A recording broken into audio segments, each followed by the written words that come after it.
Hello guys, welcome back to the channel. मैं हूं काल और आज मैं मेन मुद्दे पे आने से पहले आपसे एक बात कहना चाहता हूं। मैं आपको ये बताना चाहता हूं कि एज अ यूट्यूबर जब मैं अपने नेक्स्ट वीडियो को बनाता हूं तो मैं कैसे उस वीडियो के टॉपिक को डिसाइड करता हूं, कैसे उस वीडियो को बनाता हूं और कैसे फिर डालता हूं। पहले तो मैं जाके ये सर्च करता हूं कि अभी इंडिया और वर्ल्ड में कौन से टॉपिक सबसे ज़्यादा चल रहे हैं और कौन से टॉपिक पे सबसे ज़्यादा बात हो रही है। फिर मैं उन टॉपिक्स में से एक टॉपिक चुनता हूं और फिर उस टॉपिक पे मैं डिटेल में रिसर्च करता हूं, फैक्ट्स गैदर करता हूं, इंफॉर्मेशन गैदर करता हूं, ट्रुथ लेने की कोशिश करता हूं, लोगों के ओपिनियंस जानता हूं, अनपॉपुलर ओपिनियंस के बारे में देखता हूं और मैं फिर जब इन सब इंफॉर्मेशन को गैदर कर लेता हूं फिर उस बेसिस पे मेरी स्क्रिप्ट बनती है। फिर उस स्क्रिप्ट पे मैं वीडियो को रिकॉर्ड करता हूं और फिर मैं उस वीडियो को एडिट करता हूं और तब जाके मैं वो वीडियो यूट्यूब पे डालता हूं। फिर आते हैं ध्रुव भाई। ध्रुव भाई क्या करते हैं कि हमारी ये जो 4-5 दिनों की मेहनत जो ऐसे वीडियो बनाने में लगती है उन पूरी मेहनत पे पानी फेर देते हैं अपना एक वीडियो ड्रॉप करके। क्यों? क्योंकि उस वीडियो में ध्रुव भाई बिल्कुल भी फैक्ट्स नहीं बोलते हैं, ट्रुथ नहीं बोलते हैं और सच्ची बातें तो करते ही नहीं हैं। तो जब ऐसी बातों पे ध्रुव भाई वीडियो बनाते हैं तो फिर लोग उन्हें हेट करते हैं, फिर वो एक हॉट टॉपिक बन जाता है। तो जो हम 4-5 दिन मेहनत करके इंफॉर्मेशन गैदर करते हैं हमें वो साइड करके ध्रुव भाई के लिए एक नई वीडियो स्टार्टिंग से स्क्रिप्ट तैयार करनी पड़ती है, इंफॉर्मेशन लेनी पड़ती है, उनकी फालतू वीडियो देखनी पड़ती है और फिर उस पर रिसर्च करना पड़ता है, इंफॉर्मेशन गैदर करके स्क्रिप्ट बनाना पड़ता है। ये सब काम हमें फिर एक दिन में करके 7वें दिन वीडियो डालनी रहती है, क्योंकि हम चाहते हैं कि हमारी कंसिस्टेंसी यूट्यूब पे मेंटेन रहे और एल्गोरिदम हमें पीछे ना फेंक दे। जिस वजह से क्या होता है कि हमारी जो 4-5 दिन की मेहनत है वो हमें एक दिन में करनी पड़ती है और हम पे ज्यादा प्रेशर बनता है। तो मैं ध्रुव भाई से इतना कहूंगा कि आपको जब स्क्रिप्ट मिलती है ना, आप वो स्क्रिप्ट हम कंटेंट क्रिएटर्स के साथ शेयर कर दो, जिससे क्या होगा कि हमें ऑलरेडी पता रहेगा और हम जो फालतू की मेहनत कर रहे हैं वो हमें करने की जरूरत ही नहीं पड़ेगी और हम ऑलरेडी तैयार रहेंगे कि हमें अब इस टॉपिक पे ऐसे वीडियो बनानी है। नहीं तो हम जो 4-5 दिन मेहनत करते हैं वो तो बर्बाद हो जाती है। ध्रुव भाई का पहला एलिगेशन जो धुरंधर द रिवेंज पे है, ये एलिगेशन ऐसा है कि धुरंधर द रिवेंज क्लेम करती है कि वो एक फिक्शनल मूवी है, बट वो रियल वर्ल्ड कैरेक्टर्स का नाम यूज करके, रियल वर्ल्ड फुटेज का यूज करके ऑडियंस के परसेप्शन को, जो उन इवेंट्स में, जो एक्चुअल में जो इवेंट्स हुए उनके परसेप्शन को मैनिपुलेट कर रही है। तो आप सब एक मूवी के बारे में जानते होंगे, उस मूवी ने ऑस्कर जीता है। वो मूवी में 2 कैरेक्टर्स थे, उनमें से एक कैरेक्टर का नाम था अलूरी सीताराम अर्जुन और दूसरे कैरेक्टर का नाम था कोमराम भीम। ये जो 2 कैरेक्टर्स है ना वो रियल वर्ल्ड में थे, वो फ्रीडम फाइटर्स थे, रिवॉल्यूशनरी फ्रीडम फाइटर्स थे। बट रियलिटी में उन 2 कैरेक्टर्स का मिलना कभी हुआ ही नहीं था, वो दोनों कैरेक्टर्स कभी रियल लाइफ में मिले ही नहीं थे। बट मूवी ने एक व्हाट इफ सिनेरियो बनाया जहां पे दोनों के बीच का भाईचारा दिखाया गया और हम सब ने उसे एक्सेप्ट किया because it was a good movie. अब दूसरे मूवी की बात करते हैं, पद्मावत।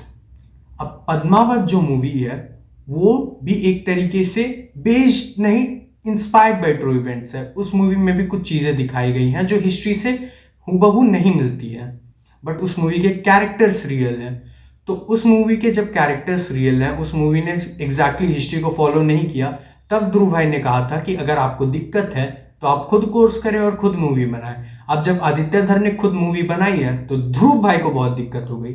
मतलब इतना हिपोक्रेटिकल कोई कैसे हो सकता है? एक तरफ तो वो बात करता है कि उनके पास लिबर्टी, आर्टिस्ट की लिबर्टी है, वो कैसी मूवी बनाए, और दूसरी तरफ ये बंदा उठ के ये बोलता है कि इस मूवी ने ऑडियंस के परसेप्शन को किसी तरह से मैनिपुलेट करने की कोशिश की है। वाह भाई वाह। नाउ ध्रुव राठी का दूसरा एलिगेशन। इस एलिगेशन में ध्रुव राठी भाई क्या कहते हैं? वो ये कहते हैं कि इस मूवी में स्टार्टिंग में ही एक सिख के साथ जो पाकिस्तान में हो रहा था, उसके साथ जो हुआ, उसे जलाते हुए जैसे दिखाया गया, उस चीज को दिखा के मूवी में एक पोलराइजिंग टोन सेट किया जहां पे हिंदू मुस्लिम हो सके। बट ध्रुव भाई नेक्स्ट लाइन में पता है क्या बोलते हैं? वो ये बोलते हैं कि इस बात से फर्क पड़ता ही नहीं है कि असलियत में ये चीजें पाकिस्तान में होती हैं या नहीं होती हैं। तो फिर ये मूवी में क्यों दिखाया गया? क्योंकि इस बात से फर्क पड़ता है, तभी ये मूवी में दिखाया गया। आप जब ये लाइन बोल दोगे कि इस बात से फर्क ही नहीं पड़ता, तो आप तो खुद ही गलत बोल रहे हो, क्योंकि डायरेक्टर ने इस चीज को मूवी में इसलिए डाला है क्योंकि इस बात से फर्क पड़ता है और ये चीजें होती हैं, तभी डाला है।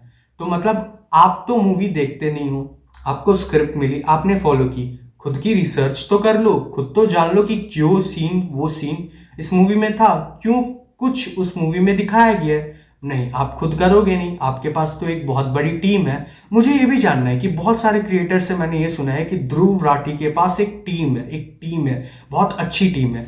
मैं आपको बता दूं, कोई अच्छी टीम नहीं है। अच्छी टीम होती तो उन्हें फैक्ट्स गैदर करना आता, वो एक लिखी लिखाई स्क्रिप्ट फॉलो नहीं करते, जो स्क्रिप्ट उन्हें कहीं और से मिलती है। ठीक है, उनके पास कोई सही टीम नहीं है। जो भी टीम है मुझे भी नहीं पता कितनी सही है, ये सब रिसर्च मैं खुद करता हूँ, क्योंकि मुझे लोगों के ओपिनियंस नहीं, खुद पे भरोसा है, तभी मैं खुद रिसर्च करता हूँ। और आपको भी बोलता हूँ कि खुद रिसर्च करो, तब ओपिनियंस फॉर्म करो। बट ध्रुव राठी को तो स्क्रिप्ट मिल जाती है, वो स्क्रिप्ट पढ़ देता है। अब ध्रुव भाई ने अगला एलिगेशन ये लगाया है कि इस मूवी के जो विलन्स हैं वो कॉन्स्टेंटली प्राइम मिनिस्टर मोदी को प्रेस कर रहे हैं, ये बोल के कि वो ये देखो चाय वाले ने तो हमारा बिजनेस खा गया, चाय वाले ने तो हमारा पूरा काम खराब कर दिया, ये बोल के।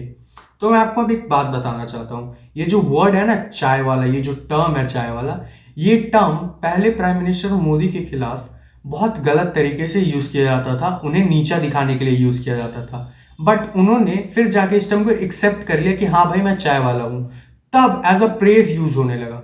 तो इस तरीके से इस टर्म का मतलब बदला, नहीं तो इस टर्म का यूज हमेशा उन्हें नीचा दिखाने के लिए ही किया गया था, उन्हें कभी इस टर्म का यूज तारीफ करने के लिए नहीं किया गया था। तो ये जो चाय वाला टर्म के ऊपर आप इतनी बातें बोलते हो ना, पता करो 2014 के बाद के जो मीडिया आउटलेट्स है जो इस टर्म को सही में यूज कर रहे थे एज अ नीचा दिखाने की ओर, उसके पीछे जाओ। लेकिन नहीं, वो आपसे कैसे होगा, क्योंकि रिसर्च तो आप करते नहीं हो। ध्रुव भाई का अगला एलिगेशन, उनका अगला एलिगेशन ये है कि अमेरिकन तो कभी चाहते ही नहीं थे कि इंडिया में प्राइम मिनिस्टर मोदी जी बने, तो फिर जब प्राइम मिनिस्टर बने मोदी जी, तो फिर बराक ओबामा ने कॉल क्यों किया? यार, ये आदमी रिसर्च क्यों नहीं करता है? इसे क्यों नहीं पता कि अगर कोई कंट्री हमारी एलाई है तो वो सामने आके कभी ये नहीं बोलेगी कि यार हम नहीं चाहते थे ये प्राइम मिनिस्टर बने, वो कभी ये नहीं बोलेगी, वो तो कॉन्ग्रेचुलेट ही करेगी। होते हैं कुछ प्रोटोकॉल्स होते हैं जो फॉलो करने चाहिए as a prime minister president किसी कंट्री को, और वही फॉलो करते हुए ही बराक ओबामा ने कॉन्ग्रेचुलेट करते हुए कॉल किया। मतलब तुम रिसर्च तो करो यार, कुछ तो एफर्ट डालो वीडियो में, दिखाओ कि मैंने खुद से कुछ किया है, कि पूरी स्क्रिप्ट ही पढ़नी है। फिर ध्रुव भाई एक और चीज बोलते हैं कि इस मूवी में दिखाया गया कि कैसे पाकिस्तान के आईएसआई चीफ जो थे वो सब खुश नहीं थे कि प्राइम मिनिस्टर मोदी इलेक्ट हुए। तो फिर एक प्राइम मिनिस्टर पाकिस्तान के एक्स आईएसआई चीफ ने अपने बुक में ये क्यों लिखा कि Modi was the best elected PM because he could create imbalance internally, मतलब वो इंटरनली इम्बैलेंस क्रिएट कर सकता था इंडिया में। वो आईएसआई चीफ ना एक स्पाई था। अब स्पाइस का काम ही होता है अनरेस्ट और कंट्रोवर्सी क्रिएट करना जब वो निकल जाते हैं अपने काम से, क्योंकि वो यही सब करने के लिए होते हैं। तो उसने जब कोई बात कही तो वो कोई ऐसी बात नहीं है जो भगवत गीता में लिख दी हो कि वो सच ही है। उसने जो कहा वो सही ही कहा होगा, क्योंकि वो झूठ नहीं बोल सकते, स्पाइस का काम है झूठ बोलना। That is how they work. खुद से रिसर्च कर लो भाई, कभी तो कर लो खुद से रिसर्च, सिर्फ स्क्रिप्ट पढ़ने आ जाते हो ना। अगला जो पॉइंट ध्रुव भाई ने कहा, उस पॉइंट के ऊपर मैं ज्यादा नहीं कह सकता हूं, क्योंकि कहीं ना कहीं मैं उस पॉइंट पे किसी तरीके से मैं भी कंफ्यूज हूं, क्योंकि मेरे हिसाब से भी डीमोनेटाइजेशन जो हुआ था वो एक तरीके से फेलियर ही था, उसमें बहुत सारी चीजें गलत हुई थी। बट ध्रुव भाई ने जो पॉइंट रखा मैं सिर्फ उसे काउंटर करूंगा। ध्रुव भाई नहीं, और भी काफी सारे सो कॉल्ड इन्फ्लुएंसर्स ने सेम मुद्दे पे, सेम लाइनों पे, सेम स्क्रिप्ट पढ़ते हुए सेम चीजें कही हैं। मतलब आप देख लो किस तरह की ब्रेन वॉशिंग चल रही है, किस तरह की प्रोपागेंडा, किस तरह का पीआर रन चल रहा है, कि एक ही पॉइंट को इतने सारे लोग इतनी बार इसलिए बोल रहे हैं कि लोगों के दिमाग में ये पॉइंट बैठ जाए। वो पॉइंट ये है कि आरबीआई ने अपने डेटा में कहा था कि 99.3% जो 500,000 के नोट थे वो वापस कर दिए गए थे बैंक्स में। तो फिर ये 60,000 करोड़ का क्या हुआ? पहली बात तो आरबीआई जब ये कहती है ना कि 99.3% 500,000 के नोट्स जो थे वापस आ गए, वो उन नोट्स की बात करती है जो अकॉर्डिंग टू आरबीआई सर्कुलेशन में थे, जिसका पता आरबीआई को था। वो जो 60,000 करोड़ थे, पहली बात तो मूवी में ये दिखाया गया कि वो 60,000 करोड़ कभी इंडिया आए ही नहीं है। मुझे नहीं पता कि ऐसा कुछ था या नहीं, मैं तो मूवी को एंजॉय कर रहा था, मुझे तो ऐसा ही दिखाया गया, तो मैं ऐसी ही बात कर रहा हूँ कि उस मूवी में ये नहीं दिखाया गया। उस मूवी के अकॉर्डिंग उन्हें आने से रोक दिया गया था। ठीक है, अब आरबीआई ने जो ये डेटा शो किया वो पूरी तरह से बेस्ड है उन नोट्स पे जो notes according to RBI circulation में थे, उन नोट्स पे नहीं। तो नकली नोट यहां पे आते ही नहीं है, इस पॉइंट पे नकली नोट आते ही नहीं है। ठीक है, तो आपका जो ये पॉइंट है ना वो गलत है। अब डिमोनेटाइजेशन पे काफी लोगों के काफी ओपिनियन है, मेरे भी अलग ओपिनियन है। मेरे भी अकॉर्डिंग कुछ चीजें हैं जो बहुत खराब थी डिमोनेटाइजेशन के कारण, तो मेरा वो ओपिनियन है। ठीक है, एंड में मैं बस इतना बोलूंगा कि यार रिसर्च करो। मैं हर वीडियो में ये क्यों बोलता हूँ, हर इंसान का ना एक पर्सनल बायस होता है, वो किसी इंसान को फेवर करता है, वो किसी चीज को फेवर करता है। मेरा भी है, ध्रुव राठी का भी है, तो हर इंसान के पास वो पर्सनल बायस है। तो आप किसी और के वीडियो के आधार पर जब अपना ओपिनियन बनाते हो ना, तो वो ओपिनियन मैनिपुलेटेड और ब्रेन वॉश सा साउंड करता है। इस वजह से काफी लोगों ने सेम मुद्दा, सेम पॉइंट, सेम तरीके से प्रेजेंट किया है। बट जब आप खुद से रिसर्च करते हो तो वो आपका ओपिनियन होता है, आप फैक्ट्स की ओर जाते हो, आप ट्रुथ समझते हो, आप इंफॉर्मेशन गैदर करते हो, फिर ओपिनियन बनाते हो। तो अगर आपके पास टाइम है तो रिसर्च करो और फिर ओपिनियन बनाओ, और अगर नहीं है तो फिर ओपिनियन बनाओ ही मत और उसे शेयर भी मत करो, बिकॉज हम जैसे क्रिएटर्स को इजी कंटेंट मिलता है इस तरीके से, और इतना इजी भी कंटेंट देना अच्छी बात नहीं है। Thank you for watching this video. अगर आपको ये पसंद आया तो इसे लाइक करें, शेयर करें, कमेंट्स में जाओ, बताओ आपको मेरी कौन सी बात अच्छी लगी और कौन सी नहीं लगी। ठीक है, शेयर करो, subscribe to the channel, hit the bell icon and support करो यार।